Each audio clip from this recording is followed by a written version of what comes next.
शौनक जी को सुनाई, उसके बाद गौकर्ण जी ने धुंधकारी को सुनाई, फिर सनकादियों ने नारद जी को सुनाई, भक्ति महारानी को। ये कथा होती गई और उसके बाद यह कथा ये दास अनिरुद्ध परंपरागत वही भागवत ये दास अनिरुद्ध आप सभी को श्रवण कराने जा रहा है। सबसे पहली भागवत भगवान नारायण ने ब्रह्मा जी को सुनाई, ब्रह्मा जी ने अपने पुत्र नारद जी को सुनाई, नारद जी ने वेद व्यास जी को सुनाई, वेद व्यास जी ने सुखदेव जी को सुनाई, फिर सुखदेव जी ने संसार के किसी प्राणियों में पहला प्राणी परीक्षित को कथा श्रवण कराई। इस मृत्यु लोक में भागवत जी के सबसे प्रथम श्रोता थे श्री परीक्षित जी महाराज, जिन्होंने भागवत को संकल्पित सुना कि हमें 7 दिन में ही मुक्ति चाहिए। जिस व्यक्ति को 7 दिन में मरना हो उसे क्या करना चाहिए?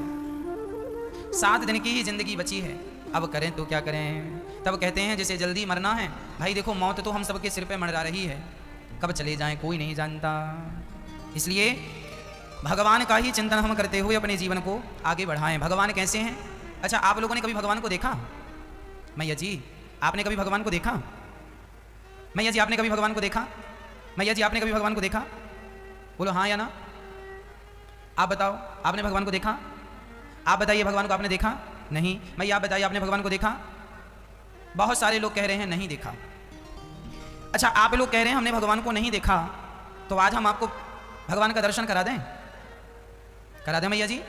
दर्शन करना चाहेंगे? अच्छा देखिए हमारी बगल में बैठे हैं भगवान, ये देखिए अच्छे से देखिए, बैठे ये भगवान है। कौन है ये? कौन है ये? आपने बिहारी जी का दर्शन किया कि नहीं? अभी वृंदावन आए हो तो किया ना। तो बिहारी जी कौन है? कौन है बिहारी जी? भगवान। और आपसे पूछा जा रहा है भगवान के दर्शन हुए? नहीं हमने नहीं किया। तो वृंदा बिहारी जी के दर्शन करने गए थे तो क्या देखा था? क्या देखा? इसका अर्थ यही हुआ कि आप लोग भगवान का दर्शन एक बार नहीं अनेक बार कर चुके हैं, लेकिन आप भगवान को भगवान मानने को ही तैयार नहीं है। यही तो विडंबना है, आप उसे पत्थर की मूर्ति समझे हैं। और याद रखना मेरी माँ, बिहारी जी कोई पत्थर की मूर्ति नहीं है, जगन्नाथ जी कोई लकड़ी के भगवान नहीं है, ये हमारे साक्षात भगवान है। इनमें कोई भेद कोई अंतर समझने की जरूरत नहीं है। प्रत्यक्ष ईश्वर हैं, ये प्रत्यक्ष भगवान है। अब रही बात आपके विश्वास की, यदि आप उन्हें पत्थर के रूप में देखते हैं तो वो सिर्फ एक पत्थर है, लेकिन आप उन्हें भगवान के रूप में देखते हैं तो वही भगवान है। मानो तो मैं गंगा माँ हूं, ना मानो तो बहता पानी। मानो तो ये गंगा है, नहीं तो पानी बह रहा है। ये सब विश्वास की चीजें हैं। ये कभी मत कहा करो कि हमने भगवान को नहीं देखा। ईश्वर यही है। ये जो मूर्ति है ना, अरे भगवान सबके पास नहीं आ सकते, पर भगवान मूर्ति के रूप में सबके पास हो सकते हैं। इसलिए ईश्वर ने ये सुविधा दे रखी है, हम इस रूप में तुम्हारे पास होंगे। प्रत्यक्ष रूप में ईश्वर हमारे साथ नहीं हो सकते, लेकिन इस रूप में ईश्वर हमारे साथ हो सकते हैं। ईश्वर प्रत्यक्ष भी हमारे अंदर आत्मा के रूप में है, लेकिन वो बड़ी गहन बातें हैं, गूढ़ बातें हैं। वह ज्ञान प्राप्त करने के लिए बहुत पापड़ बेलने पड़ सकते हैं आपको। इसलिए सामान्य भाषा यह है कि ये भगवान है। यदि इनको भगवान मान लिए तो उस भगवान तक पहुंचने में देर नहीं लगेगी। क्योंकि विडंबना तो यह है, हम लोग मंदिर जाते कई बार हैं। कहाँ जा रहे हो? मंदिर। किससे मिलने जा रहे हो? भगवान से। लेकिन मंदिर से मिलकर आए, किसी ने कहा भगवान मिले ना साहब, हमने तो भगवान को देखा ही नहीं। तो फिर मंदिर टाइम पास करने गए थे? काय के लिए गए थे? कौन है मंदिर में? कौन है मैया जी मंदिर में? तो आपने भगवान को देखा कि नहीं? हाँ, अभी आपका यही सिर ऐसे ऐसे हिल रहा था ना, इतने जल्दी आपका सिर ऐसे ऐसे होने लगा। ईश्वर को हमने देखा है, कई बार देखा है। कई बार भगवान आपकी मदद करने भी आए हैं, कई बार भगवान आपको रास्ता बताने भी आए हैं, लेकिन क्या करें, हमारी ये आंखें जो है ना पहचानती ही नहीं है ना। कई बार आपके जीवन में संकट आया तो उस संकट से उबारने के लिए कोई आया जो सही मार्ग बता के चला गया। कई बार आपके जीवन में बड़ा दर्द हुआ, शरीर बहुत दुखी हुआ, तब डॉक्टर के पास गए, कोई बढ़िया से डॉक्टर ने आपका इलाज कर दिया। ये डॉक्टर कौन था? वो रास्ता बताने वाला। जंगल में आप रास्ता भटक गए, अचानक कोई व्यक्ति आया, अरे फलानी दिशा में जाना है तो भैया यहाँ से चले जाओ। वो रास्ता बताने वाला कौन था? हर रूप में ईश्वर आएंगे तो कभी धनुष बाण लेकर और बांसुरी बजाते नहीं आएंगे मेरी माँ। भगवान हमारे और तुम्हारे रूप में ही आके हमारी तुम्हारी मदद कर जाते हैं। ईश्वर ही हम सबके रूप में। हमें लगता है कि ये व्यक्ति है, पर वो व्यक्ति नहीं होता, व्यक्ति के रूप में ईश्वर होता है। हमें लगता है ये गुरु जी हैं, गुरु जी नहीं है, वह गुरु जी के रूप में भगवान ही हैं जो हमें सही मार्ग बता रहे हैं। ईश्वर ही हमें इस रूप में स्वीकार कर रहे हैं। एक छोटा सा दृष्टांत मैं रामचरितमानस का देके यह विषय पूरा करूं। जब हनुमान जी लंका गए, माता सीता अशोक वाटिका पर रो रही थी राम राम कहते हुए। हनुमान जी अशोक वाटिका के उस वृक्ष पर, अशोक के वृक्ष पर चढ़े थे। अभी हनुमान जी की सिया से भेंट नहीं हुई, अभी पेड़ पर चढ़े हनुमान जी और सीता उदास बैठी हैं। उसी समय रावण वहां आ गया। सुंदरकांड का ये प्रसंग है, आप सब जानते हैं। जब रावण वहां आया तो रावण ने सीता से कहा, ए मेरी तरफ देख सीता, एक बार विलोक मम ओरा, देख मुझे। सीता माँ ने नहीं देखा। रावण को गुस्सा आया, तलवार निकाल ली रावण ने। और पता है सुंदरकांड में लिखा है, रावण सीता को मारने के लिए आगे बढ़ गया और हनुमान जी ऊपर से देख रहे थे। हनुमान जी को लगा मैं कूद जाऊं और माता सीता की रक्षा कर लूं, लेकिन हनुमान जी कूदने ही वाले थे कि उसके पहले रावण की तलवार किसने पकड़ ली? किसने पकड़ी थी? किसने? मंदोदरी ने पकड़ ली। रावण को रोका किसने? मंदोदरी ने। मंदोदरी ने हाथ पकड़ लिया। हनुमान जी को लग रहा था कि मैं ना होता तो क्या होता। हनुमान जी को लग रहा था कि मैं ना होता तो क्या होता, लेकिन आज सीता की रक्षा हनुमान जी ने नहीं की। आज सीता की रक्षा किसने की? माता मंदोदरी ने की। भगवान अपना काम करा लेते हैं, चाहे तुमसे कराएं या हमसे कराएं। भगवान चाहे हनुमान जी से अपना काम कराएं, चाहे मंदोदरी से, भगवान तो अपना काम। सच्ची बात यह है कि ईश्वर अपना काम करा लेते हैं। कभी तुम्हें निमित्त बनाते हैं, कभी हमें निमित्त बनाते हैं, और हमें लगने लगता है हम कर रहे हैं, हम कर रहे हैं। तुम नहीं कर रहे हो, तुमसे कराया जा रहा है। निमित्त तुम हो। सब ही नचावत राम गोसाई। हनुमान जी को लग रहा था। अच्छा, हनुमान जी से किसी ने पूछा कि आप सही समय पर क्यों नहीं गए? हनुमान जी बोले, यदि सही समय पर मैं चला जाता तो मेरा अहंकार बढ़ जाता कि मैं ना होता तो सीता के प्राणों की रक्षा कौन करता। लेकिन आज मुझे अपने राम पर विश्वास हो गया कि राम जी अपना काम तो करा ही लेते हैं, हमें और आपको तो निमित्त बना के भेज देते हैं। जाओ हमारी तारीफ करने के लिए, बड़ाई करने के लिए। जैसे बेटा और पिता, कई बार ना पिता पुत्र, जब बेटा आपका छोटा सा होता है ना, तो आप अपने बेटे को खेल खेल में कबड्डी खेलने लगते हैं बेटे के संग, और खेल खेल में आप हार जाते हैं और बेटे को ऊपर बिठा के कहते हैं मैं हार गया तो जीत गया। क्यों हार गए आप? क्योंकि बेटे की खुशी थी।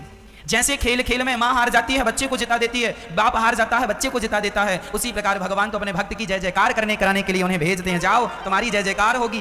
करना कराना उन्हीं को है, पर वो किसी को भेज के उनकी भी जय जयकार करवा देते हैं। अब सोचो ना, ये तो पहला वाक्य था कि सीता की रक्षा मंदोदरी के द्वारा हो गई, पहला। अब दूसरा सुनना। हनुमान जी लंका गए थे तो लंका जलाने का प्रोग्राम बना के नहीं गए थे।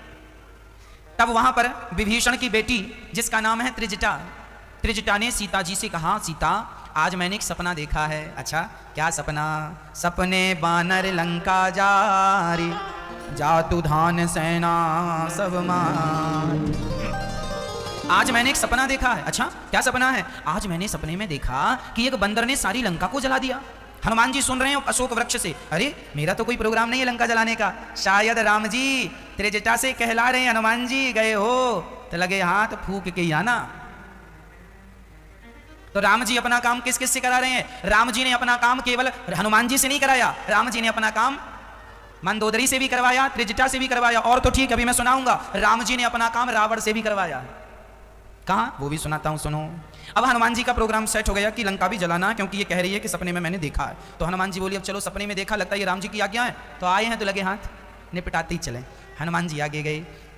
जब मेघनाथ हनुमान जी को पकड़कर रावण के सामने ले गया, तब रावण ने क्या किया? हनुमान जी को आज्ञा दी, अपने सैनिकों को आज्ञा दी, सैनिकों ये बंदर को मार दो। हनुमान जी बोले अब तो हम गए। तभी राम जी ने विभीषण खड़े हो गए वहां लंका में। विभीषण नीति विरोध न हमारे दूता। रावण से विभीषण जी कह रहे हैं सुनो रावण, नीति कहती है कि दुश्मन के दूत को कभी मारना नहीं चाहिए, इसे मारो मत। कपि के ममता पूंछ पर, एक काम करो, से कोई और दंड दे दो। देखो रावण हनुमान जी को मारने अपने सैनिकों को भेजा, तब राम जी ने विभीषण के मुंह से क्या कहवा दिया कि मारो मत कोई और। ये किसकी माया थी? ये कौन रच रहा है लीला? ये लंका में हनुमान जी की रक्षा हो रही है, कौन कर रहा है? राम जी कर रहे हैं। विभीषण ने कह दिया मत मारो, चलिए। अब हनुमान जी अपनी पूंछ को देखने लगे, चूमने लगे, चाटने लगे। रावण को लगता है बंदरों की ममता पूंछ पर होती है, इसलिए रावण ने आज्ञा दी, है भाई एक काम करो, इसकी पूंछ में जरा घी डालो, कपड़ा बांधो और जरा आग लगा दो। अब हनुमान जी समझ गए, वाह प्रभु, सारी व्यवस्था तो आपने ही कर दी, अब मैं कहां माचिस ढूंढता फिरता, मैं कहां कपड़ा और तेल ढूंढता फिरता। आपने अपना काम तो रावण के हाथ ही करा दिया। रावण कह रहा है इसकी पूंछ में आग लगाओ, जब तू आग लगाएगा तो फिर हम भी देखेंगे। तो राम जी ने अपना काम रावण से भी करवा लिया कि नहीं? पहले ही घोषणा हो गई थी कि लंका जलाना है। अब लंका जलाना तो था, पर लंका जलाने की कोई सामग्री नहीं थी ना, कैसे लंका में आग लगाए? आग तो होनी चाहिए। तो रावण ने आग की व्यवस्था करवाई कि नहीं? करवाई ना। तो ये व्यवस्था राम जी ही रावण के द्वारा करवा रहे हैं। सच्ची कहता हूं, राम जी का काम खुद राम जी कर लेते हैं, चाहे वो अपने दुश्मन से करवा दें या जमाने से करवा देते हैं। भगवान इसका अर्थ यही निकला कि तुम और हम जो कर रहे हैं वह मात्र निमित्त हैं, हम हमारा सारा काम ईश्वर ही कर रहे हैं, भगवान ही करा रहे हैं, किसी न किसी रूप में हमारे प्रत्यक्ष या अप्रत्यक्ष रूप में ईश्वर ही हमारे साथ हैं। रावण ने घी तेल और कपड़े की व्यवस्था करवाई, इतना घी तेल और कपड़ा बांधा हनुमान जी की पूंछ में कि रहा ना नगर बसत घृत तेला, किसी के घर में सब्जी का छौंका लगाने को घी तेल नहीं बचा, सब उड़ेल दिया हनुमान जी की पूंछ में। बढ़ती गई पूंछ, जितना लगाए सब कम पड़ता जाए। सबके घर से चंदा आया, घी का चंदा, तेल का चंदा, कपड़े का चंदा। जब चंदा सबके घर से आया और आग लगी तो हनुमान जी ने कहा चलो प्रसाद भी सबके घर पहुंचाएं, तो उन्हीं के घर में आग लगी। हनुमान जी ने उन्हीं का घर जलाया जिनके घर से चंदा आया था। चंदा दिए हो तो प्रसाद लो। सबके घरों में आग लगाई। उलटी पलटी लंका सब जारी, कूंदी परा पुनि सिंधु मझारी। हनुमान जी सारा काम भगवान। अच्छा, किसी ने हनुमान जी से कहा कि हनुमान जी ये बताओ, आप जब लंका गए तो आप तो इतना बड़ा समुद्र लांघ कर चले गए, इतना बड़ा समुद्र लांघ कर चले गए, आप तो बड़े पराक्रमी हैं। हनुमान जी बोले हमारी तारीफ ना करो, मैं लंका समुद्र लांघ कर नहीं गया। फिर कैसे गए? मैं तो जहाज में बैठ के गया था। कौन सा जहाज? जाते वक्त राम जी ने हनुमान जी को क्या दिया था? बताओ, क्या दिया था हनुमान जी ने? क्या दी थी? मैं आप बताओ। हाँ, अंगूठी दी थी। उस अंगूठी में क्या लिखा था? क्या लिखा था? राम नाम अंकित, राम नाम चकित चितव मुंदरी पहचानी।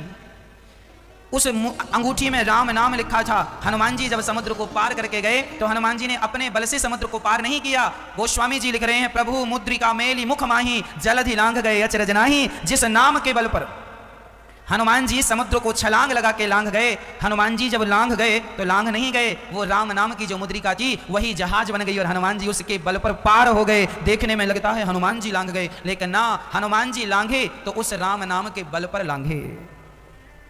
अच्छा चलो, जाते समय तो हनुमान जी को अंगूठी मिल गई, जहाज में चले गए, पर आते वक्त तो कूद के आए कि नहीं? आते वक्त क्या मिला? सीता जी ने आते वक्त क्या दिया था हनुमान जी को? क्या दिया था? चूड़ामणि उतारे तब दयाऊं, हरस समेत पवन सुत लयाऊं। हनुमान जी ने कहा मां तू मोही दीजिए कछु चीन्हा, जैसे रघुनायक मोहि दीन्हा। आप हमें निशानी दीजिए, वह निशानी जैसे राम जी ने दिया। हनुमान जी ने सीता माँ का चूड़ामणि लिया, उस तरफ से आए थे तो राम जी की जहाज में आ गए, इस तरफ से गए तो माता सीता के जहाज में बैठ के चले गए। हनुमान जी का अपना कोई बल नहीं था, यह बल तो भगवान का बल था। भगवान हनुमान जी से काम कराना चाहते थे तो हनुमान जी को सारा बल दे दिया। जिसको ईश्वर बल देते हैं वो भगवान के बल से सारा काम करता है, लेकिन अहंकार आने के कारण उसे लगने लगता मैं कर रहा हूँ, मेरे बल से हो रहा, मैं ये कर रहा हूँ, मैं ना किया करो, मेरा अपना कोई बल नहीं है। सबके बल सबई बलम बलिनाम चा परेशान। ईश्वर ही सबके बल है, भगवान ही हम सबके। और हमें लगता है हम ऐसे, हमने ये कर दिया, हमने, कई लोग तो बड़ी डींगे मारते हैं, हमने ये कर दिया साहब, हम ना होते तो ये ना होता, हम ना होते, अरे साहब तुम ना होते तो भी ये होता। ईश्वर तुम्हें ना सही किसी और को निमित्त बना लेते, हम ना होते तो ये ना। अरे कितने आए तुम्हारे जैसे चले गए, तुम्हारे बिना क्या रुका है? आज बताओ कोई ना रहे तो क्या उसके बिना ये भारत ये दुनिया रुक जाएगी? फिर तो हम कौन है? हमारी इस सृष्टि में क्या हैसियत है? कौन है हम? क्या वैल्यू है आपकी इस संसार में? आप रहो ना रहो क्या फर्क पड़ता है? ये जो तुम्हारा अहंकार है ना, ये जबरदस्ती का अहंकार है। करने कराने वाले भगवान है, हम लोग अपना अहंकार लिए बैठे हैं, ये हम कर रहे हैं। मैं, कई लोग कहते मैं ना होता तो क्या होता महाराज जी, मैं ना होता, हाँ तुम ना होते तो क्या होता? सब होता। इसलिए भगवान ही हम सबके पालनहार हैं, ईश्वर ही हम सबके करता धरता हैं, करने कराने वाले वही हैं। हम और आप कौन हैं? कौन है हम? बोलो, अपने द्वारा बोलो, हम और आप कौन हैं? मैया जी बोलो, निमित्त हैं हम। कौन है हम? मात्र निमित्त हैं। ईश्वर ने हमें क्या बना रखा है? निमित्त बना रखा। सच्चिदानंद रूपाय विश्वोत्पत्त्यादि हेतवे तापत्रय विनाशाय श्री कृष्णाय वयं नुमः।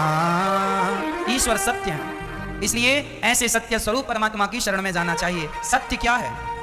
सत्य श्री कृष्ण है, सत्य श्री राम है, सत्य हमारे नारायण है। सत्य वही है जो तब भी थे जब हम नहीं थे, वो तब भी हैं जब हम हैं, और वो तब भी रहेंगे जब हम नहीं रहेंगे। बिहारी जी तब भी थे जब आप लोगों का जन्म नहीं हुआ था, थे कि नहीं? बिहारी जी तब भी हैं जब आप लोग हैं, और बिहारी जी तब भी रहेंगे जब हम में से कोई नहीं रहेगा। जगन्नाथ जी तब भी थे जब हम नहीं थे, तब भी हैं जब हम हैं, तब भी रहेंगे जब हम नहीं हैं। रंगनाथ भगवान तब भी थे जब हम नहीं थे, हम हैं तो भी हैं, और हम नहीं रहेंगे तो भी। तिरुपति बालाजी तब भी थे, अब भी हैं, आगे भी रहेंगे। द्वारिकाधीश जी तब भी थे, आज भी आगे भी रहेंगे। मतलब हम बदल रहे हैं, वो तो जहां की तहां। हाँ या ना? हम परिवर्तनशील हैं, ईश्वर परिवर्तनशील नहीं है। जो परिवर्तनशील वस्तु होती है उसे सत्य नहीं माना जाता। जिसमें कभी कोई परिवर्तन ना हो उसे सत्य मानना चाहिए। ईश्वर में कोई परिवर्तन नहीं, तब भी ऐसे ही थे, आज भी ऐसे ही, आगे भी ऐसे ही रहेंगे। तो भगवान सत्य हैं, इसलिए ऐसे सत्य स्वरूप भगवान को नमन करना चाहिए, ऐसे भगवान की शरणागति ग्रहण करनी चाहिए। सच्चिदानंद सतचित आनंद सच्चिदानंद सत्य घन। ईश्वर कैसे हैं? सत्य। ईश्वर कैसे हैं? चित्त। चित्त मीन्स प्रकाश। अच्छा, कोई कहे महाराज जी भगवान का स्वरूप कैसा है? प्रकाश का स्वरूप है ईश्वर, प्रकाश है। एक दिन हम एक पुराण में पढ़ रहे थे, तो उसमें लिखा था कि ये जो सूर्य भगवान का प्रकाश है, ये जो प्रकाश है, यही ईश्वर का स्वरूप है। ईश्वर कैसे होते हैं? बोले प्रकाश का स्वरूप। ये प्रकाश जो है, चाहे दिया का प्रकाश, चाहे सूर्य का प्रकाश, चाहे बिजली लाइट का प्रकाश, ये प्रकाश का स्वरूप ईश्वर ही प्रकाशित हो रहा है। वही है स्वराट, वही है प्रकाशित। तो चित्त ईश्वर हम सबके भीतर प्रकाश स्वरूप है। अच्छा, आपके अंदर प्रकाश है या नहीं है? हाँ या ना? है, सबके भीतर होता। अच्छा, आपकी आंखें देखने का काम करती हैं। यदि लाइट ना हो, सूर्य का प्रकाश ना हो, तो बताओ आपकी आंखों में कुछ दिखता है? दिखता है? हाँ या ना में जवाब दो। आपको जब कोई प्रकाश ना हो तो कुछ दिखता है? नहीं, नहीं दिखता। हमें दिखता है। पूछो क्या दिखता है? अरे कुछ दिखे ना दिखे, अंधकार तो दिख रहा है। क्या दिख रहा है? अंधकार। इसका अर्थ है हमें वस्तु नजर ना आए, पर रात्रि को अंधकार ही सही पर दिखाई तो पड़ता है। चलो इससे आगे की बात करते हैं। आप लोग जरा अपनी आंख बंद करो और आंख बंद करके अपनी नाक को स्पर्श करो। आपने तो आंख बंद की और फिर नाक का पता कैसे चल गया आपको कि नाक यहीं है? आपका हाथ सीधे नाक में गया, छाती में भी तो जा सकता था, पेट में भी तो जा सकता। मतलब इस हाथ को पता है, इसको आंख की जरूरत नहीं है। इसे पता है कि आंख नाक कहाँ। आंख बंद है हमारी, हमें पता नहीं। अब हमसे कहा जाए सिर में, सिर को पकड़ के बताओ ये सिर, नाक ये नाक, आंख बंद है पर भी आंख दिख रही है, ये आंख है, ये मुंह ये। इसका मतलब यह है कि हमारे भीतर ऑलरेडी ईश्वर ने एक प्रकाश दे रखा है। वह प्रकाश है ज्ञान का प्रकाश। हम सबके भीतर वो प्रकाश है, उस प्रकाश से ही हम प्रकाशित हो रहे हैं। भोजन करते समय लाइट चली जाए और आप भोजन खा रहे हैं, अर्थात रोटी मुंह में ले जा रहे हैं और लाइट चली जाए तो हाथ रास्ता नहीं भटकता, रोटी मुंह में ही जाती है। ये नहीं कि सिर पे चली जाए, ये डायरेक्ट पेट पे चली जाए ना। इसका अर्थ है कि आपको रास्ता बताने वाला कोई है। कौन है वो जो आपको रास्ता बताता है? आपको रास्ता बताने वाला आपका अपना विवेक है। आपके भीतर ईश्वर है। ईश्वर ना होते, वो आत्मा ना होती, वो प्रकाश ना होता, वो एनर्जी ना होती तो फिर आपके अंदर ये ज्ञान कैसे होता कि आंख यहां है, कान यहां है, नाक यहां है।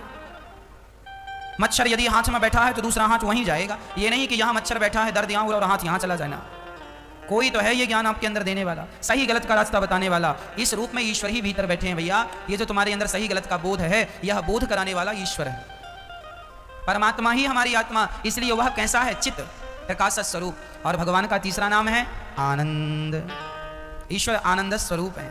इसलिए जब भी आपको आनंद आए समझ लेना ईश्वर आ रहे हैं। आप लोगों को आनंद आता है किस चीज में? खाने में, सोने में, संसार के तुच्छ से भोगों में। किसी को किसी में आनंद है, किसी को किसी में सुख है। सबका अपना अपना सुख है। लेकिन ये याद रखो कि संसार का कोई भी सुख आप ले लो, वह सुख क्षणिक सुख है, थोड़ी देर का। ज्यादा देर नहीं चलता वो सुख, बहुत थोड़ी देर के लिए ही होता। रसगुल्ला तब तक ही सुख देते हैं जब तक पेट में भूख हो। पेट भर जाए फिर रसगुल्ला खाओ, सुख नहीं मिलेगा आपको। अरे भाई बस करो, अरे एक और खाओ ना साहब, अब खाएंगे तो जितने अंदर सब बाहर आ जाएंगे। अब नहीं। इसका मतलब रसगुल्ले में भी सुख। रबड़ी कितनी खाओगे? जब तक भूख है तब तक अच्छी लगती है, पेट भरा रबड़ी भी अच्छी नहीं लगती। संसार का कोई भी सुख उठा के देखो, थोड़ी देर का, क्षणिक है। परंतु कथा का सुख देखो, 3-3.5 घंटे आप लोग एक जगह बैठ के भगवान की कथा सुनते हैं। आज तक 3.5 घंटे तक आपको रेगुलर कंटिन्यू कोई भी सुख नहीं मिला। केवल कथा का ही सुख ऐसा है जो 3.5 घंटे एक जाई मिलता। नॉन स्टॉप सुख मिल रहा है आपको, आनंद मिल रहा, सुख मिल रहा है। यह जो सुख है यह संसार में ढूंढ लो, कहीं मिलने वाला नहीं। क्यों नहीं मिलता? है ही नहीं। अब जो है ही नहीं आप उसे ढूंढ रहे हैं। इसलिए सुख कहां है? भगवान के चिंतन में, भगवान की कथा में, भगवान के कीर्तन में। इसलिए अपने आप को भगवान से जोड़ दोगे तो सुख मिलता रहेगा। नहीं संसार में तो देखो सिवाय दुख के, दुखालयम, संसार का नाम है दुखालय। जो व्यक्ति संसार से सुख चाहता है वह व्यक्ति मूर्खता ही कर रहा है, इससे ज्यादा कुछ नहीं। जो है नहीं वो क्या मिलेगा? हाँ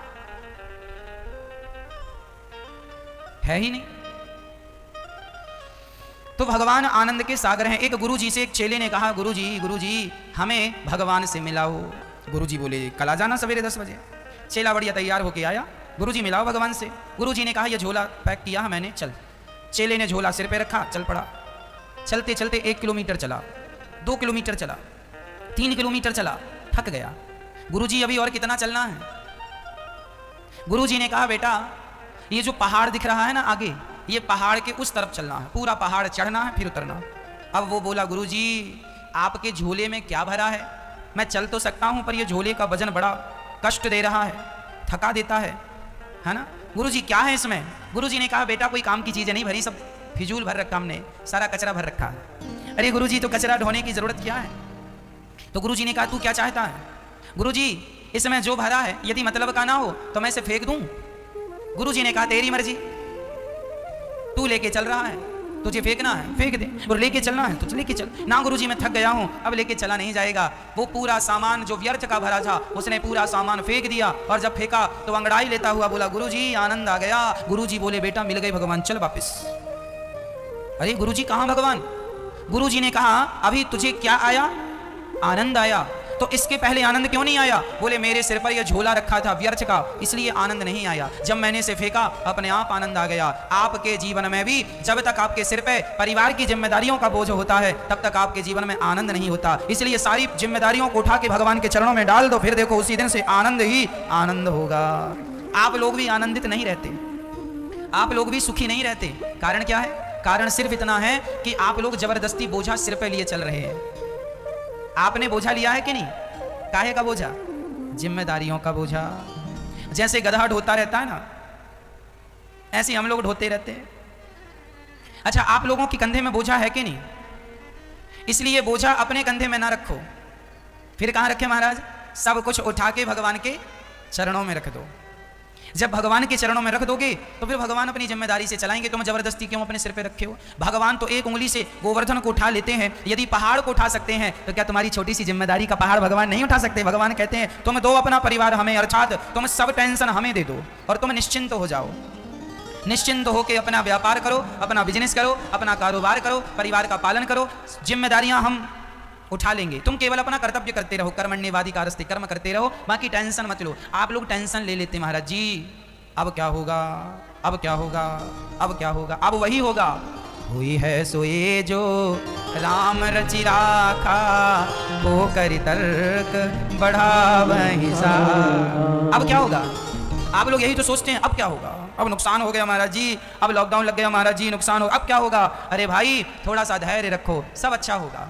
बिहारी जी सब अच्छा करेंगे, सब अच्छा होगा। आज आप यदि पहले आप यदि लाख रुपए कमाते थे तो आप अब 2 लाख रुपए कमाएंगे। बस धैर्य रखिएगा, मेहनत जारी रखिएगा, ईश्वर पर विश्वास और अपनी मेहनत, आपकी मेहनत और आपका ईश्वर के प्रति विश्वास, ये 2 चीजें आपको सफल बनाती हैं। यदि विश्वास डगमगाया तो मेहनत कितनी भी कर लो व्यक्ति सफल नहीं होता, पर मेहनत के साथ यदि भगवान के चरणों में विश्वास है तो कहते हैं कुछ काम मेहनत करती है, कुछ काम कृपा कर देती है। कृपा क्या है? आप जब मैं स्कूल जाया करता था साइकिल से जाया करता था, 10 किलोमीटर दूर गांव से स्कूल था, 9 किलोमीटर, तो वहाँ हम साइकिल से जाते थे। तो आपने भी कई बार साइकिल चलाई होगी तो आपको पता होगा, कई बार हम साइकिल चलाते हैं ना तो हवा सामने से आती है, और जब हवा सामने से आती है ना तो साइकिल में कितना भी पैडल मारो बढ़ती ही नहीं, स्लो चलती है, कम चलती है। 4 पैडल मारोगे तो 1 पैडल की साइकिल आगे बढ़ेगी, क्योंकि हवा सामने से है। और कई बार हवा पीछे से होती है, और पीछे से होती है ना तो 1 पैडल मारो साइकिल भागती जाती है, मजा आता चलाने में, खूब तेज चलती है, ऐसा लगता कार चला रहे हैं। फिर हवा सामने से होती है साइकिल नहीं चलती, पीछे से होती है तो कम पैडल मारने में ज्यादा चलती है। उसी प्रकार जब ईश्वर आपसे नाराज होते हैं, अर्थात जब आप ईश्वर की शरणागति ग्रहण नहीं करते, जब आप भगवान को अपने आप को भगवान के चरणों में नहीं सौंपते, जब ईश्वर विपरीत होता है तो कितनी भी मेहनत करो कामयाबी नहीं मिलती। पर जब ईश्वर अनुकूल होते हैं तो ईश्वर अनुकूल होकर पीछे से धक्का लगाते हैं, हम थोड़ा पैडल मारते हैं साइकिल बहुत तेज चली जाती है। कुछ हमारी मेहनत है, कुछ ईश्वर की 50-50 है, 50 आपकी मेहनत और 50 ईश्वर की कृपा। इसलिए कहा करता हूं कि भगवान कहते हैं अर्जुन ने जब गांडीव रख दिया महाभारत में, मैं नहीं करूंगा, युद्ध नहीं करूंगा। क्यों नहीं करेगा? ये हमारे रिश्तेदार हैं, इन पर हम बाण चलाएं क्या? इनको मार देना पाप लगेगा हमें। अपने रिश्तेदारों के, अपने गुरु जी के, पितामा जी के, अपने भाइयों के रक्त से हम सिंहासन को रंगना नहीं चाहते। भगवान ने कहा पागलों की तरह बातें ना किया, पागलों की तरह बातें ना करो अर्जुन। फिर क्या सही बात है? तब भगवान ने कहा तू रणभूमि में खड़ा है और तू क्षत्रिय है, और क्षत्रिय का कर्म होता है युद्ध करना। युद्ध कर, ये मत देख के तेरे रिश्तेदार हैं, तेरा बाण चलाना ही तेरा धर्म है। युद्ध क्षत्रिय का धर्म है, युद्ध करना। चला अपना बाण, और ये ना सोच के इन्हें तू मारेगा, तू नहीं भी मारेगा तो भी इनकी मौत आ गई है, ये मरेंगे इसी समय। तू ना सही, भगवान तो भगवान है, अभी तुझे निमित्त बना रहे हैं, तू ना सही किसी और को निमित्त बना देंगे। इसलिए तुम अपना कर्म करो, ईश्वर अपना काम करेंगे। अर्जुन ने सिर्फ बाण चलाए थे भक्तों, और जो बाण अर्जुन ने चलाए ना वो तो आगे जाके गिर जाते थे। उन बाणों को शक्ति प्रदान करने का काम भगवान श्री कृष्ण का सुदर्शन किया करता था। ये काम सुदर्शन चक्र का था। सारा महाभारत भगवान कृष्ण ने लड़ा और जीता, पर भगवान ने ना हाथ लगाया ना पांव लगाए और महाभारत जीत गए। अर्जुन को निमित्त बना दिया। तू अपना कर्म कर, तू कर्म करता रहेगा, मैं सपोर्ट करता रहूंगा। भगवान भी उन्हीं का सपोर्ट करते हैं जो व्यक्ति अपना कर्म ईमानदारी से करता है। आप अपनी मेहनत करो, ईश्वर आपका सपोर्ट करेंगे। अब कर्म आप ना करो तो ईश्वर की कृपा पर नहीं होगी। इसलिए भगवान की कृपा होती है और उन्हीं पर होती है जो अपना कर्म करते हैं। इसलिए कर्म करते हुए अपने आप को भगवान के चरणों में समर्पित कर दो। जो भगवान के हो गए हैं, अर्जुन भगवान के हो गए तो भगवान ने अर्जुन के पक्ष से युद्ध किया। दुर्योधन भगवान का नहीं हो सका, इसलिए तो भगवान दुर्योधन के पक्ष से युद्ध नहीं किए थे। अब आप कहेंगे देखो भगवान की नजर में तो अर्जुन और दुर्योधन दोनों एक ही हैं, क्योंकि भगवान तो त्वमेव माता च पिता, भगवान तो सबके माता पिता हैं। भगवान थोड़ी पक्षपाती होते हैं, लेकिन भगवान पक्षपाती नहीं होते। पर यह भी सत्य है कि भगवान अपने भक्तों का पक्ष लेते हैं। जो दुर्योधन भगवान को मारने के लिए खड़ा हो गया था, जब भगवान शांति दूत बन के गए कि महाभारत ना हो, इसके लिए पांडवों को 5 गांव दे दो, तो दुर्योधन भगवान को बंदी बनाने को खड़ा हो गया, मैं तुम्हें बंदी बनाऊंगा। और अर्जुन सदा अपने आप को भगवान के चरणों में डाल दिया करते थे। तो जो भगवान के चरणों में समर्पित है, ईश्वर सदा उन्हीं के साथ खड़े होंगे। और जो भगवान से विरोध रखते हैं, भक्ति करते नहीं, भगवान उनके पक्ष में खड़े होकर क्या करेंगे? इसलिए मैं आपसे कहता हूं कि आप यदि भगवान के चरणों में अपनी शरणागति कर देते हैं, तो जैसे अर्जुन का पक्ष भगवान ने लिया, आपका पक्ष भी भगवान जरूर लेंगे, आपका पक्ष भी भगवान जरूर रखेंगे। कब? जब आप उनके हो जाएंगे। और क्या रखा है जमाने में, है ना? सारी ज्यादा लोगों से ना हो, यदि है तो भगवान से रिश्तेदारी होनी चाहिए। और सच्ची बताऊं, यही हमारे अपने रिश्तेदार हैं। त्वमेव माता च पिता त्वमेव, त्वमेव बंधुश्च सखा त्वमेव। हमारे रिश्तेदार कौन है? त्वमेव माता, भगवान ही हमारी माता है ना, पिता है। लेकिन हम उन्हें अपना मानते नहीं, कहते नहीं कि हमारे, हम जमाने के पीछे भाग रहे हैं, ये हमारा है, ये हमारा है। पड़ोसी रोने लगा, पूछा भाई क्या हुआ? बोले हमारे मामा के भांजे के, बुआ के नाती के विवाह में हमें नहीं बुलाया, इसलिए रो रहे हैं। कुछ लोग इतने दूर की रिश्तेदारियां रखते हैं, इतनी बड़ी बड़ी रिश्तेदारियां। रिश्तेदार होने चाहिए पर ज्यादा नहीं। भगवान सच्चे रिश्तेदार हैं। इसलिए ईश्वर आनंद के सागर हैं। यदि आनंद मिलेगा, सिर्फ भगवान के भजन में आनंद मिलेगा। भगवान विश्व की उत्पत्ति पालन संहार करते हैं, सारे दुखों को दूर करते हैं। ऐसे भगवान श्री कृष्ण को राधा सहित हम नमस्कार करते हैं। बोलिए कृष्ण कन्हैया लाल की जय। जय श्री यम प्रव्रजंत मनुपेतमपेत कृत्यम, द्वैपायनो विरह कातर्या जुहाव। पुत्रेति तन्मयतया तर्वोऽभिनेदुस्, तं सर्वभूत हृदयं मुनिमान तोष्मि।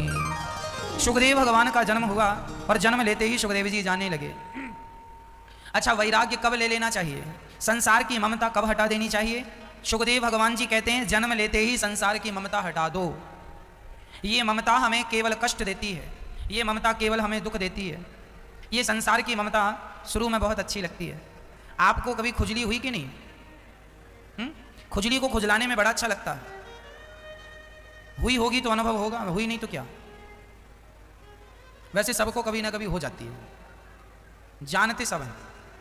खुजली को खुजलाने में बड़ा सुख मिलता है, खुजलाने में अच्छा लग रहा है। लेकिन अभी इसके बाद जो जलन होगी वो ज़्यादा दर्दनाक होती है, हाँ या ना? खुजलाने में आओ तो लगता है खुजलाते ही जाओ, बड़ा मजा आ रहा है, सुख मिल रहा है। लेकिन उसके बाद जो जलन होती है ना, दर्दनाक होती है। उसी प्रकार ये संसार में रिश्तेदारी बनाने में बड़ा सुख मिलता है, निभाने में भी बड़ा सुख मिलता है, खाने पीने मौज मस्ती में बड़ा सुख मिलता है। लेकिन ये जो सुख है ना, ये खुजली की तरह भी बड़ा सुख मिल रहा है। इसके बाद अभी जलन भी होगी, कष्ट भी मिलेगा। लेकिन हम लोग ना उस कष्ट को देखते ही नहीं। हमें तो सुख में ही माया ने उलझा रखा है, इसलिए ये भगवान की माया है। देखो आप लोगों को मैं एक बात पते की कह दूं, आप लोग उलझा ना करो संसार में। बेटा बेटी नाती पोता परिवार के बीच में रहना बुरा नहीं है, सबके बीच में रहो, पर सबके बीच में रह करके इन सबसे मन को हटा के रखो। मन भगवान के लिए रखना, मन इनमें लग जाएगा तो ये तो क्या है, क्या करेंगे? तुम हॉस्पिटल में जाओगे तो ये भोजन लेके पहुंच जाएंगे, दवाई का बिल दे देंगे, इलाज करा देंगे। दर्द तो तुम्हें होगा और भोगना तुम्हें पड़ेगा। हमारे दर्द को हम ही भोगते हैं। जमाने के लोग इलाज करा सकते हैं, पैसे की मदद कर सकते हैं, भोजन पानी की मदद कर सकते हैं, पर जो दर्द है वो तो हम ही भोगना पड़ेगा। मैया हो गई बात? अच्छा थोड़ी और पंचायत कर लो। अभी हम कह रहे थे क्या रखा है ऐसी रिश्तेदारी में, और वहां रिश्तेदारों का फोन चालू हो गया। चलो अच्छा है। अर्थ यही हुआ कि संसार में रहकर भी संसार में ना रहो, ऐसा भाव होना चाहिए। सबके बीच में रहकर भी सबके बीच से परे रहो, कमल के पुष्प की तरह। पानी में रहता हुआ, कीचड़ में रहता हुआ वो कीचड़ से अलग है, सब में रहता हुआ व्यक्ति सबसे अलग हो, यही संसार में रहना है। सुखदेव जी का जन्म हुआ, जाने लगे। अपने नरे को, जब बच्चा जन्म लेता है तो नरा माँ से टच होता है, नरे को अपने कंधे पे लटका कर चल पड़े। पिताजी ने कहा बेटा नरा भेदन संस्कार तो हो जाने दे। सुखदेव जी बोले पिताजी हमें जरा जल्दी है, हम संसार में रहना नहीं चाहते, भगवान की माया बड़ी प्रबल है, जरा थोड़े दिन रह जाओ ना। तो आदमी उलझ जाता है ना। आप एक कुत्ता पालते हैं, आपको लगता है चलो आज हम इसकी मदद कर रहे हैं, भूखा प्यासा मर रहा है, आपने कुत्ते को रोटी खिला दी, उसका इलाज करा दिया, अच्छा हुआ। अब आप जब रोटी खिलाते इलाज कराते हैं ना तो आपका मन उसमें लगने लगता है, इसे पाल लें, अब इसका कौन है। धीरे धीरे आपकी आसक्ति उसके प्रति बढ़ती जाती है। यही माया है, शुरुआत थोड़े से होती है, चलो थोड़े दिन रह लेते हैं, पर जब रह लोगे ना तो जाने का मन ही नहीं करेगा।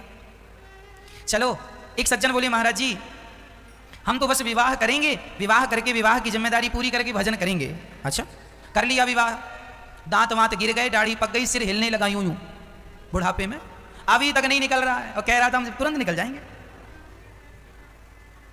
बेटे हो गए, बेटों के बेटे हो गए, अभी उसके बेटे के बेटे की तैयारी, और ये अभी तक कह के आए थे जल्दी निकल जाएंगे अभी तक फंसे पड़े हैं। एक बार आदमी उलझ जाए तो फिर उलझता ही चला जाता है। ये भगवान की माया मकड़ी के जाल जैसी है, जो एक बार फंसता। इसलिए कहता हूं आप लोग समझदार हैं, जो फंसे हैं उन्हें फंसे रहने दीजिए। आप तो सबके बीच में रहिए, आप शादी करिए, विवाह करिए, आपका बेटा है बेटी है, सबके बीच में रहिए, सबकी जिम्मेदारियां निभाते हुए भगवान को ना भूलिए। बस इतना याद रखिए, वह एक कृष्ण याद है तो सब बढ़िया, और वो भूल गया और सब याद हैं तो सबको याद करके भी हम करेंगे क्या? ये सब हमारे काम के नहीं है, ये सब यहीं तक के संगी साथी हैं, यहां से आगे के संगी साथी भगवान है। इसलिए उनसे नाता जोड़ो, इनसे ये मतलब के लोग नहीं है। इसलिए सुखदेव भगवान का जन्म हुआ, जन्म लेते ही निकल गए। पिताजी रोक रहे हैं, पुत्रे तितन्मयतया, रुको बेटा रुको। ना नहीं रुकेंगे, कहां जा रहे हो? सन्यास।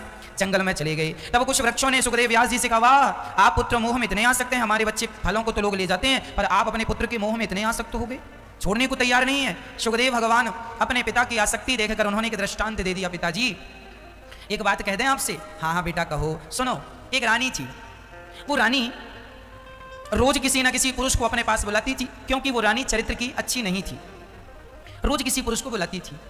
एक दिन रानी ने अपने सेनापति को इशारा किया, सेनापति वहां था, रानी ने कहा आओ।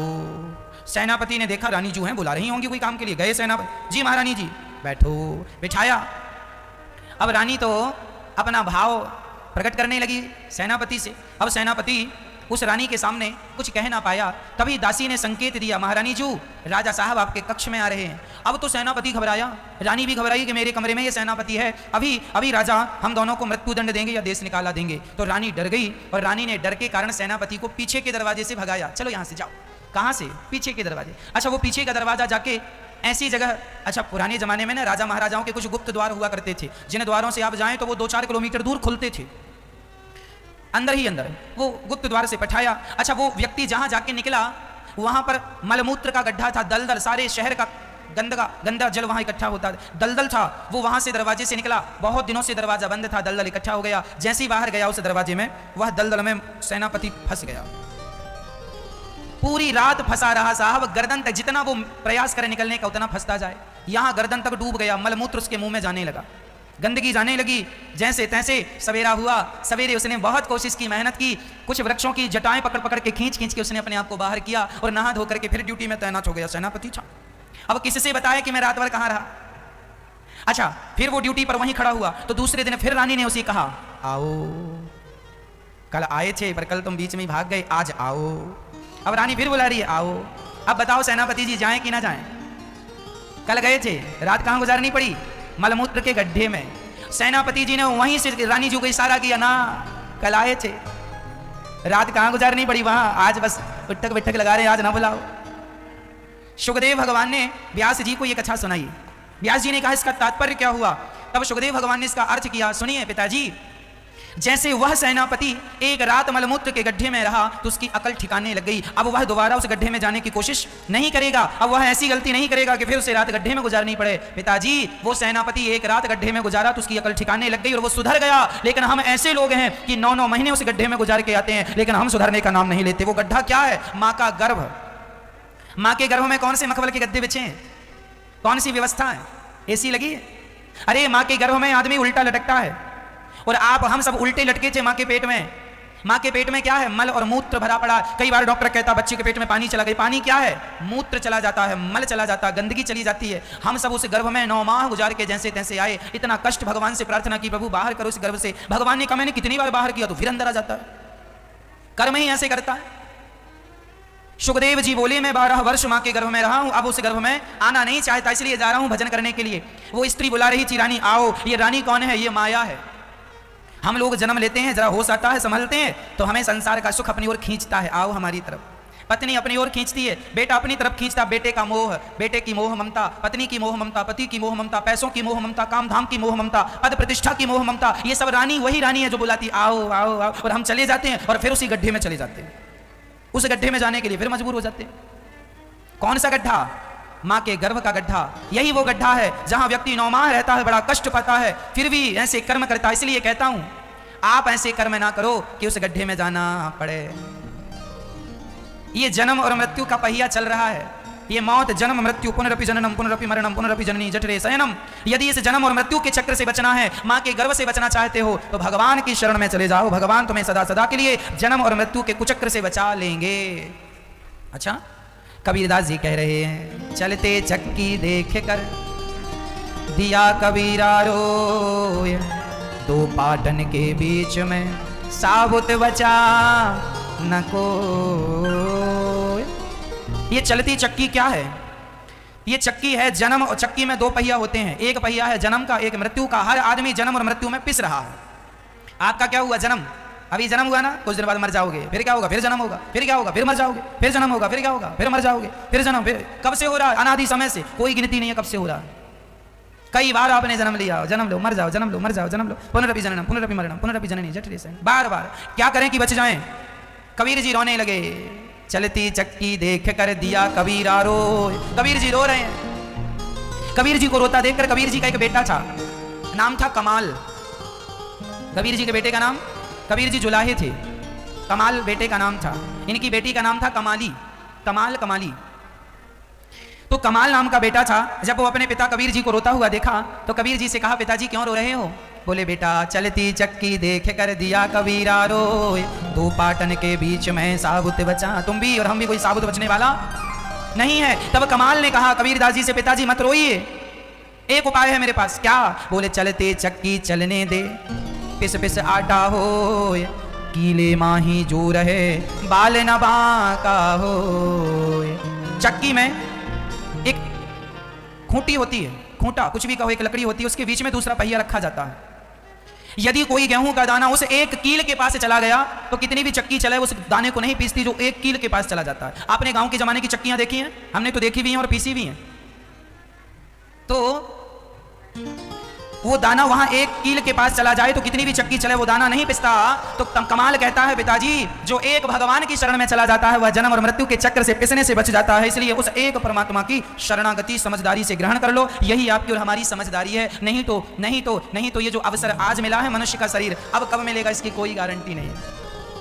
बड़े भाग्य मानुष तन पावा, सुर दुर्लभ सदग्रंथ निगावा। बड़े भाग्य से ये मिला है मेरी माँ, इस शरीर से भगवान को प्राप्त कर लेना और आप जन्म और मृत्यु से अपने आप को बचा लेना, इसी में आपकी सबसे बड़ी समझदारी है। भगवान ने तुम्हें कुत्ता बिल्ली नहीं बनाया, मनुष्य बनाया है। इसलिए बनाया है कि तुम जन्म और मृत्यु से बच सको मनुष्य का शरीर पाकर। यदि इस शरीर को पाकर ना बच पाओगे तो फिर कभी नहीं बच पाओगे। मनुष्य का शरीर पाकर ही जन्म और मृत्यु से बचा जा सकता है, नहीं फिर अगले जन्म में कुछ बन के आओगे, फिर अगले जन्म में कुछ बन के आओगे, फिर कुछ।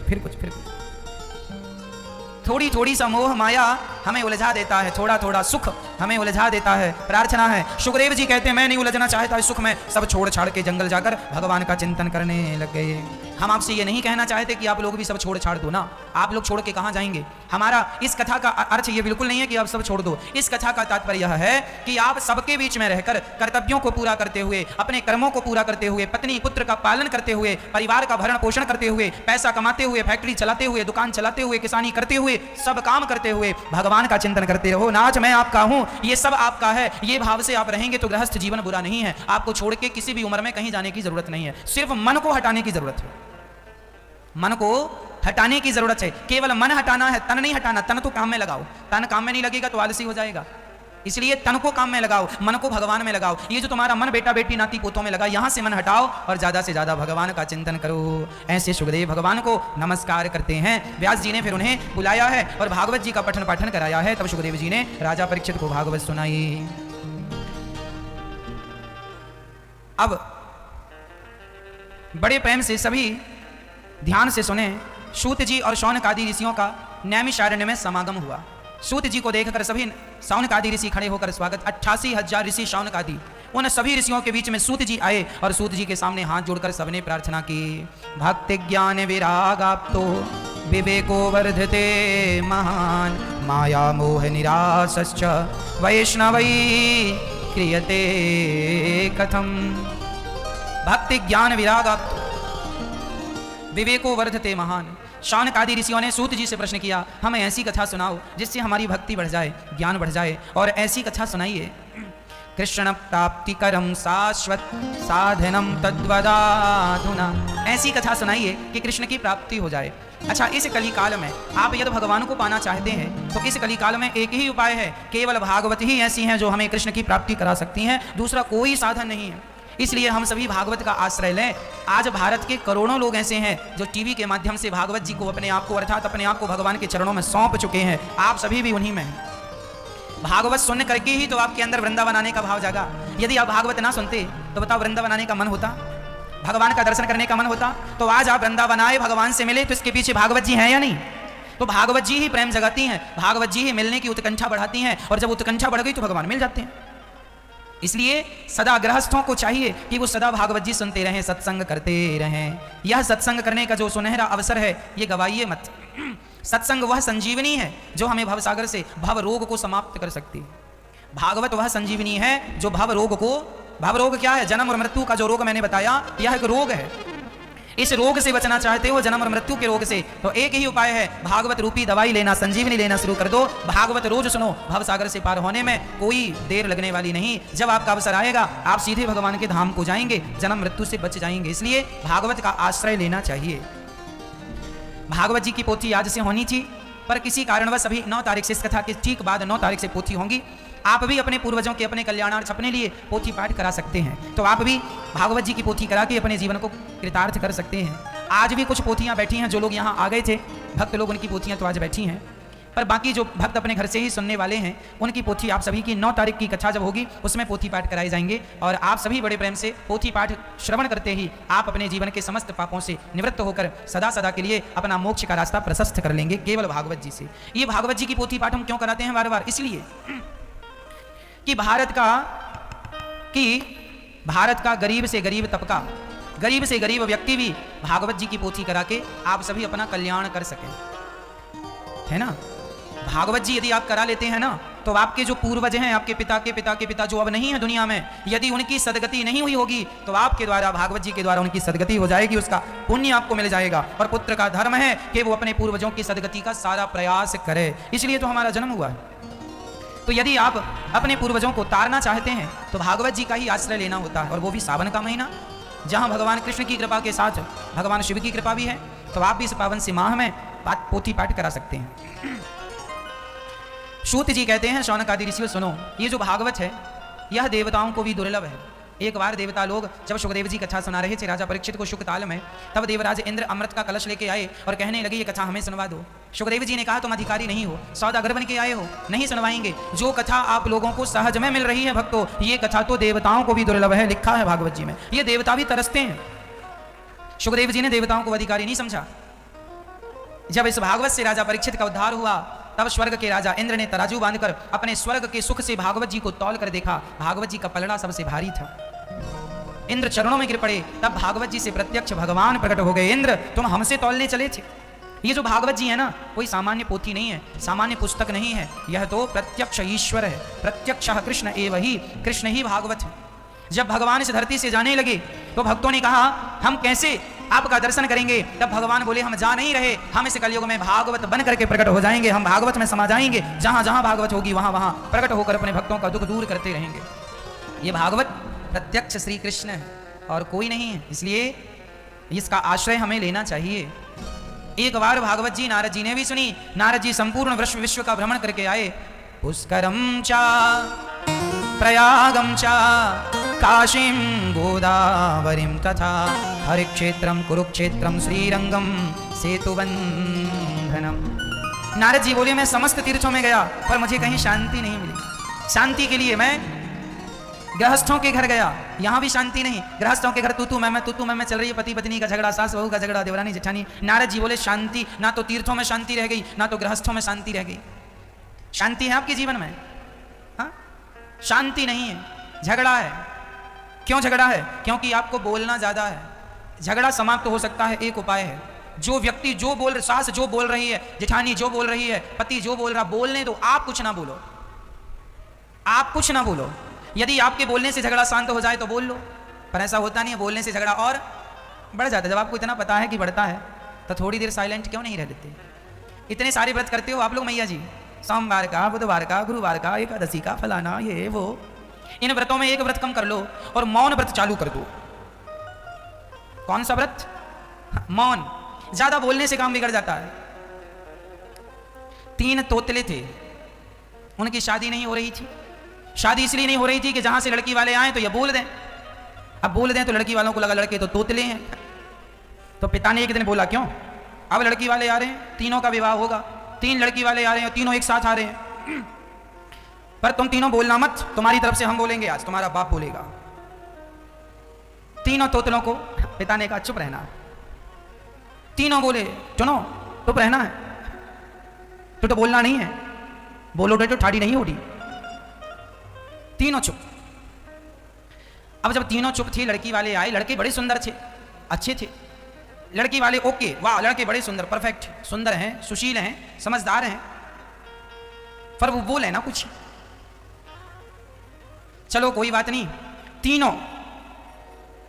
तीनों भोजन करने बैठे। अब भोजन जहां रखा था इकट्ठा, तो वहां से एक चूहा आया। वो चूहे ने चावल मुंह में दबाया, भागा। वो चूहा नहीं, चूहिया थी। तो एक तोतले ने कहा, ओ डेटो मुठड़िया टावल ले डाठी। दूसरे ने कहा, नारे डाडा टाटा। तीसरा बोला पिताजी की तरफ से, पिताजी डे बोला हम टुप्पई टाप। इसने भी बोल दिया और इसने भी बोल दिया, पर हम टुप्पई टाप। हम बिल्कुल चुप। डे बोले हम, मतलब ये बोला हम नहीं बोले, डे बोले हम टुप्पई टाप। 3 लड़की वाले भाग गए। क्यों भाग गए? जीवन भर कुमारे रह गए। क्यों? बोलते हैं। इसलिए आपसे कहा करता हूं, बोला ना करो। ज्यादा बोलने में ज्यादा झंझट होता है, ज्यादा टेंशन होती है, इसलिए चुप रहा करो, चुप। डे बोले आप टुप्पई टाप रहना, और यदि आप बोले तो फिर झगड़ा होगा। सास बोले, जेठानी बोले, डे बोली हम टुप्पई टाप। हम बिल्कुल चुप रहे। जेठानी बोलती रहे, सास बोलती रहे, पर हमें टुप्पई टाप। श्री भागवत जी का यह प्रसंग हमें आपको याद रखना चाहिए कि कम बोलने से झगड़े कम होते हैं। नारद जी कहते हैं, आज कहीं शांति नहीं है गृहस्थों के घर में। क्यों?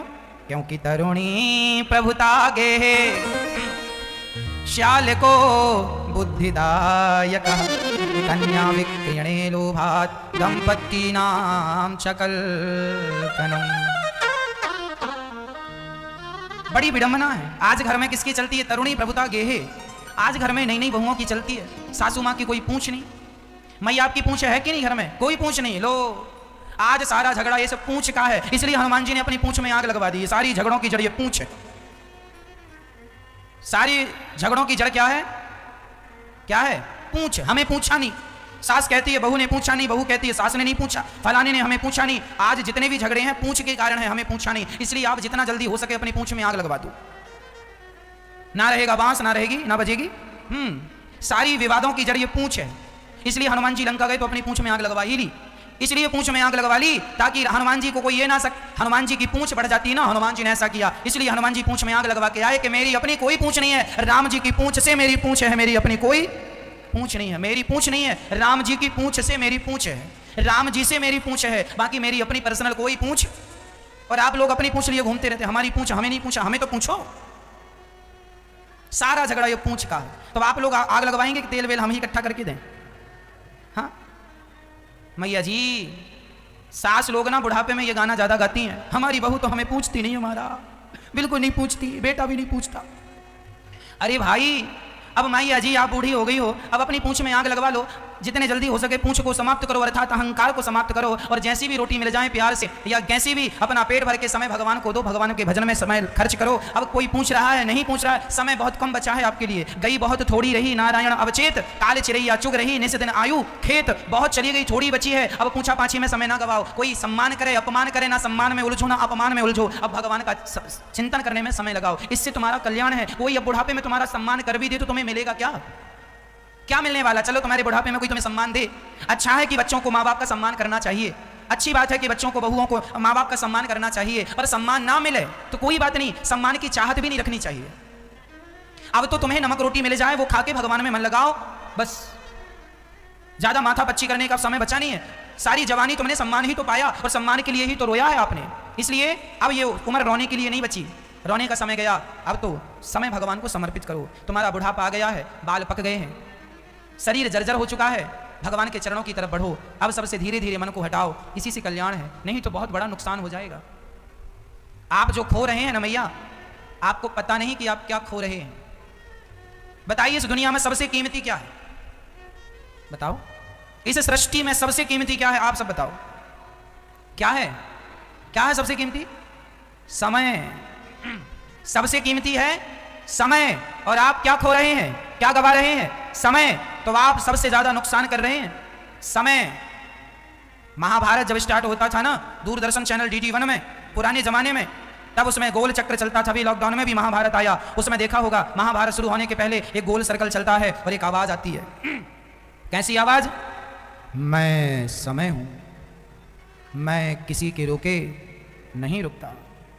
मैं क्या हूं? समय हूं, मुझे कोई पकड़ नहीं सकता, मुझे कोई रोक नहीं सकता। तुम्हारा बुढ़ापा आएगा। तुम्हें बुढ़ा किसने बना दिया? समय ने। तुम्हें धनवान किसने बनाया? समय ने।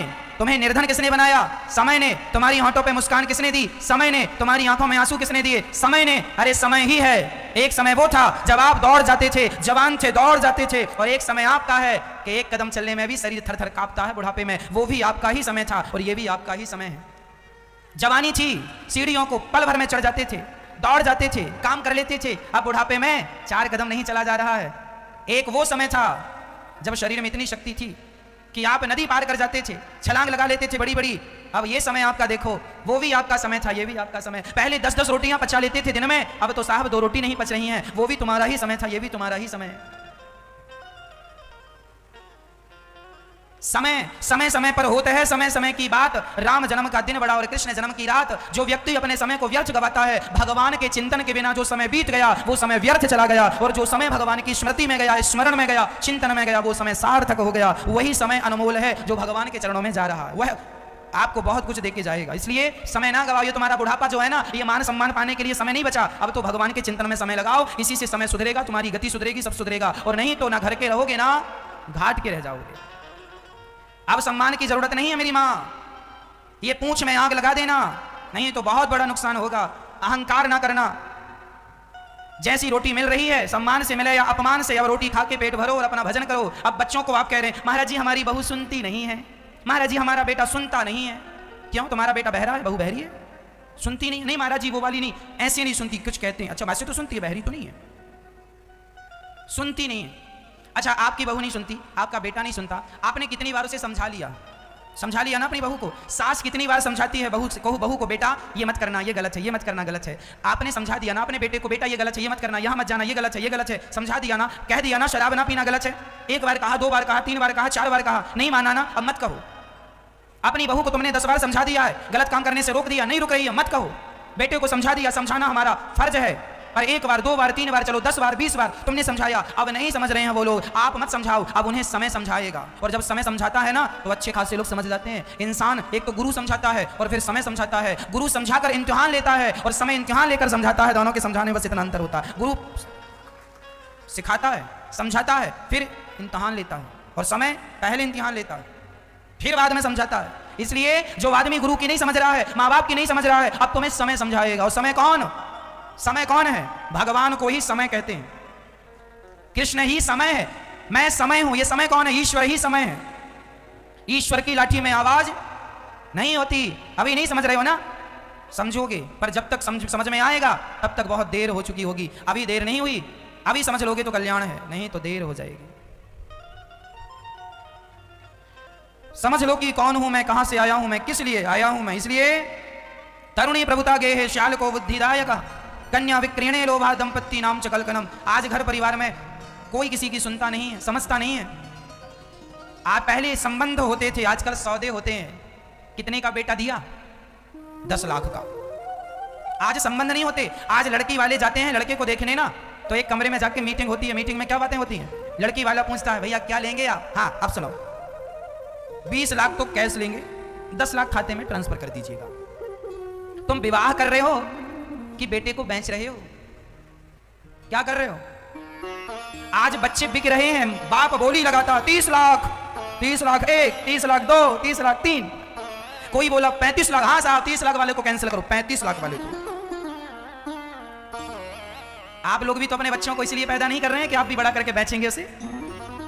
आपने अपने बेटे को बेचा तो नहीं, तो अभी तैयारी है बेचने की अगले साल? नहीं, मत बेच देना। और यदि बेच दोगे तो बहू खरीद लेगी, और बाद में मत बोलना कि बहू सेवा नहीं करती। क्यों करेगी सेवा? तुम्हारे बेटे को खरीद लिया है, अब वो तुम्हारे बेटे को लेके चली जाएगी। फिर तुम्हारी सास बहू का कोई रिश्ता थोड़ी है, क्योंकि तुमने भाई बाजार में जो चीजें हमें मिलती हैं हम खरीद लेते हैं, वो हमारी हो जाती है। ऐसे ही होता ना, मोबाइल हमने खरीद लिया वो हमारा हो गया, गाड़ी हमने खरीद ली वो हमारी हो गई, पत्नी ने पति खरीद लिया, लड़की के पिता ने लड़के को खरीद के अपनी बेटी को दे दिया, बेटी ये तुम्हारा है। अब इसकी सास पर इसका कोई अधिकार नहीं, मतलब तुम्हारी सास पर इसकी माँ का कोई अधिकार नहीं, इसके बाप का कोई अधिकार नहीं, क्योंकि अपने इसके माँ बाप ने तो बेच दिया। हाँ, बेचा ना होता, सौदा ना किया होता तो फिर तुम्हारी सास भी थी, तुम्हारा ससुर भी था, अब तो खरीद लिया, अब तो तुम्हारी कोई सास ससुर है नहीं। केवल बहुओं की गलती नहीं होती मेरी माँ, तुम सासों की भी गलती होती है। जब तुम बड़ा सा मुंह फाड़ते हो दहेज मांगने के लिए, तब अच्छा लगता है दहेज लेने में, बाद में फिर महाराज बहू सेवा नहीं करती। क्यों करेगी सेवा? क्यों करेगी? तुम्हारी नौकरानी है, फोकट में नहीं लिया तुम्हारे बेटे को, 30 लाख में खरीदा है, तुम्हारे मुंह को पैसे से बंद किया है, ठूसा है तुम्हारे मुंह में पैसा, लो खाओ पैसा, तब लिया, फोकट में नहीं दिया। अब चुप रहो, कोई सेवा नहीं होगी। क्यों? क्योंकि तुमने संबंध नहीं बनाया, सौदा किया। इसलिए हाथ जोड़ के कहता हूं मेरी मां, आज ना सही कल बहुत भारी पड़ेगा। दहेज लेना, लड़की के माँ बाप जो श्रद्धा से देते हैं ले लेना चाहिए, उसमें कोई नुकसान नहीं है जो श्रद्धा से है, पर जबरदस्ती की डिमांड नहीं होनी चाहिए। लड़की योग्य देख लो, लड़का योग्य देख लो, पर अपने बेटों को बेचो मत, कल को बहुत पश्चाताप करना पड़ सकता है। इसलिए ये जो दहेज की दीमक है समाज में लगी हुई है, इस दहेज की दीमक को भी समाप्त करना पड़ेगा। दहेज प्रथा समाप्त करनी होगी, नहीं तो बहुत नुकसान हो रहा है मेरे देश का दहेज के कारण। संबंध टूट रहे हैं, बेटियों को जिंदा जला दिया जाता है दहेज के कारण, फांसी पर लटका दिया जाता है दहेज के कारण, मिट्टी का तेल डाल के आग लगा दी जाती है दहेज के कारण। कितने क्राइम हो रहे हैं आप लोग सब जानते हैं, छिपा कुछ नहीं है। इसलिए अभी से तैयारी करो अपने बच्चों को, बेटा तुम्हें इतना योग्य बनना है कि तुम्हें किसी के सामने झोली नहीं फैलानी, दहेज नहीं मांगना। बेटी को योग्य बनाओ, बेटों को योग्य बनाओ, ताकि ये दहेज की दीमक सदा सदा के लिए चली जाए। और दहेज मांगने वाला व्यक्ति अमीर हो, उसके घर शादी ना करना बेटी की। अरे अपने पैरों में खड़ा कोई गरीब हो, उसको दे देना अपनी बेटी, वो कमा के खा लेगा। तुम्हारा जो भाग्य में होता है वो मिलके रहेगा। गरीब के घर बेटी ब्याह होगी और बेटा योग्य है तो वो गरीबी से अमीरी तक पहुंच जाएगा। और यदि नालायक को तुमने बेटी दे दी पैसा देख करके, तो जरूरी नहीं है कि वो आज अमीर है तो कल भी अमीर रहे, कल गरीब हो सकता है। इसलिए पैसे वालों को बेटियां ना देकर योग्य व्यक्ति को, योग्य लड़के को, टैलेंटेड व्यक्ति को बेटी देनी चाहिए। जो व्यक्ति ये कहे कि मुझे लेना नहीं, लड़की का पिता जो देता है वो स्वीकार है। सौदे खत्म हो जाए, हम केवल इतना चाहते हैं, संबंध हो सौदा ना हो। ये नारद जी कह रहे, तरुणी प्रभुतागे शाल को बुद्धिदायक कन्या विक्रियणे लोभात दंपत्तीनाम शकल कनम। इसलिए सावधान। नारद जी कहते हैं, मैं वृंदावन गया, जब यहां आया तो यहां मैंने एक अद्भुत दृश्य देखा।